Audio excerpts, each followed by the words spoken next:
नमस्कार मित्रों, selection word YouTube channel की तरफ से आज हिंदी साहित्य की क्लास शुरू हो रही है और इस क्लास में हिंदी साहित्य का इतिहास पढ़ेंगे। ठीक है, चलिए शीघ्र ही सीधे क्लास को शुरू करते हैं। नो टाक नो बकवास। हिंदी साहित्य का इतिहास।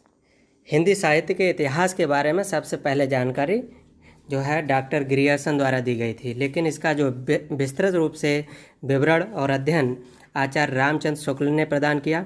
तो आज आचार्य रामचंद्र शुक्ल के अनुसार हिंदी साहित्य के इतिहास को पढ़ते हैं।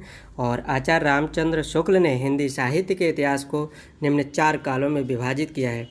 बंधुओं, हिंदी साहित्य सब ने पढ़ा है और सब पढ़ते हैं, कई कन्फ्यूजन रहते हैं, उन सारे कन्फ्यूजन को रोकते हुए आज यहाँ पर पढ़ रहे हैं। आइए देखते हैं। आदिकाल, ये काल विभाजन है जो आचार्य रामचंद्र शुक्ल द्वारा किया गया। इस आदिकाल का जो है समय पीरियड 1050 से 1350 ईस्वी तक रहा। भक्ति काल का जो है समय काल 1350 ईस्वी से 1650 ईस्वी तक मानी गई है। और रीतिकाल, इसकी जो है समयावधि 1650 ईस्वी से 1850 ईस्वी तक मानी गई है। आधुनिक काल 1850 से अब तक माना गया है। बंधुओं, यहाँ पर एक चीज़ मैं आपको स्पष्ट कर दूँ कि कुछ पाठ्य पुस्तकों में इनकी ईएस में थोड़ा मतभेद मिलता है, तो याद करने में सहजता रहे इसलिए इसको मैंने राउंड फिगर में लिया है।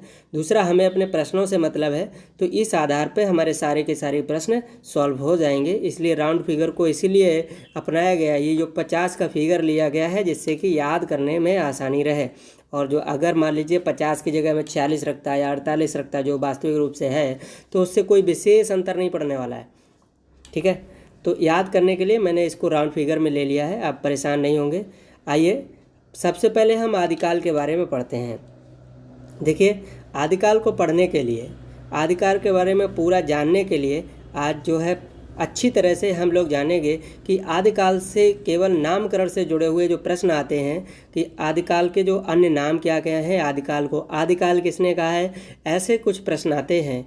तो केवल एक ही शब्द आदिकाल से कई सारे प्रश्न बन जाते हैं, जो आप लोग आज देखेंगे कि इस आदिकाल शब्द से ही मतलब हिंदी साहित्य का इतिहास प्रारंभ करते ही जो पहला शब्द हमें मिलता है काल विभाजन में आदिकाल, वहाँ से कितने सारे प्रश्न बन जाते हैं। हम लोग ज़्यादा के चक्कर में पड़े रहते हैं और अपने बहुत से प्रश्नों को खो देते हैं जो प्रारंभतः ही होते हैं।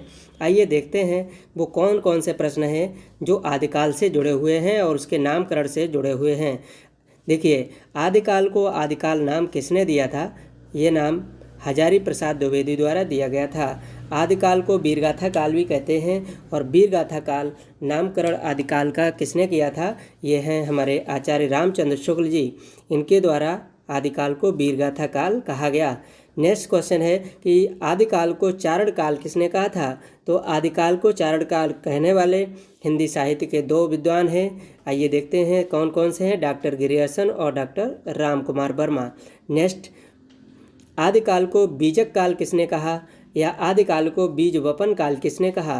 तो देखिए, आदिकाल को बीजक काल या बीज वपन काल दोनों ही बताने वाले हमारे विद्वान हैं महावीर प्रसाद द्विवेदी जी। नेक्स्ट, सिद्ध सामंत काल आदिकाल को किसने बताया? तो ये पंडित राहुल सांस्कृत्यायन हैं, इन्होंने आदिकाल को सिद्ध सामंत काल भी बताया। ठीक है, नेक्स्ट है आदिकाल को संधिकाल किसने कहा? तो आदिकाल को संधिकाल कहने वाले विद्वान हैं हमारे आचार्य हैं डॉक्टर राम कुमार वर्मा जी। ठीक है, नेक्स्ट है वीरकाल, कहने का मतलब आदिकाल को वीरकाल किसने कहा? तो आदिकाल को वीरकाल कहने वाले जो विद्वान हैं वो हैं विश्वनाथ प्रसाद मिश्रा जी। नेक्स्ट है संक्रमण काल, संक्रमण काल किसने कहा है आदिकाल को? तो ये हैं आचार्य राम खिलावन पांडे जी। आप लोगों ने आदिकाल के नामकरण से संबंधित इतने सारे प्रश्नों का अध्ययन किया है और यही सारे प्रश्न जब परीक्षा में आते हैं तो हम किसको किसने क्या बोला है इस बात को लेकर ही कंफ्यूज हो जाते हैं। तो आज बिल्कुल सही तरीके से इसको स्क्रीनशॉट ले लेंगे या बार बार इस वीडियो को देखेंगे, जिससे कि आपको बिल्कुल अच्छी तरह से आदिकाल का प्रारंभिक जो इतिहास है वो आपको पता चल जाए और आदिकाल का नामकरण किसने कब किया ये जानकारी पता चल जाए। ठीक है, धन्यवाद। आज की क्लास इतनी रखते हैं।